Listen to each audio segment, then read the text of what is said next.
एकपटक होइन यो हात्ती र गधा बीच यो आकाशको रङ कस्तो छ भनेर एकदमै ठुलो विवाद भएछ क्या। हात्तीले भन्दो रहेछ आकाशको रङ निलो छ भनेर, अनि गधाले भन्दो रहेछ होइन आकाशको रङ सेतो छ भनेर। अनि दुइटाको विवाद हुँदा हुँदा हुँदा हुँदा हुँदा हुँदा अनि यसको चाहिँ अब सोलुसन त निकाल्नु पर्यो। कसरी निकाल्ने त भन्दाखेरि जङ्गलको राजा सिंहसँग गएछन् अनि सोधेछन्, राजा साहब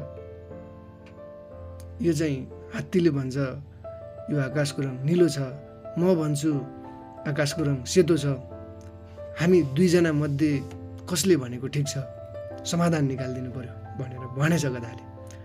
अनि यसो बाघले सोचेछ अनि भनेछ, गधा तिमीले भनेको ठिक छ, आकाशको रङ सेतो हुन्छ। अनि गधा खुसी। अनि त्यसपछि हात्तीलाई भनेछ, ल तिमीले गलत भने बाबत तिमीले चाहिँ 10 कुर्रा सजाय पाउँछौ। अनि त्यसपछि त्यो सिद्धेछ। अनि हात्तीले चाहिँ सोचेछ आकाशको रङ निलो हुन्छ, यो चाहिँ कस्तो किसिमको न्याय हो।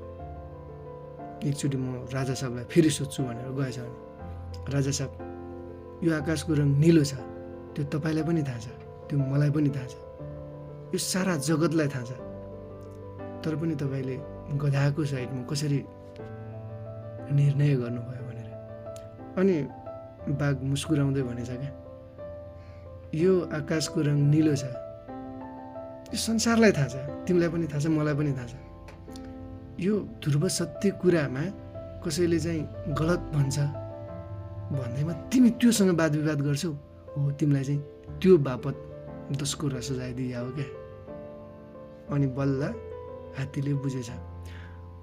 फाइनल्ली यो स्टोरीको चाहिँ म्यासेज के हो त भन्दाखेरि, यदि तपाईँ हामी बिच पनि कोही मान्छे गलत कुरा लिएर स्ट्यान्ड हुन्छ भने त्यसलाई छोडिदिनुहोस् क्या। सत्य सधैँभरि सत्य नै हुन्छ। त्यही भएर त्यस्ता मूर्ख मान्छेसँग डिस्कस गर्नु भनेको आफ्नो रेपुटेसन खराब गर्नु हो। त्यही भएर तपाईँ पनि यो कुरामा सचेत हुनुहोस् है त।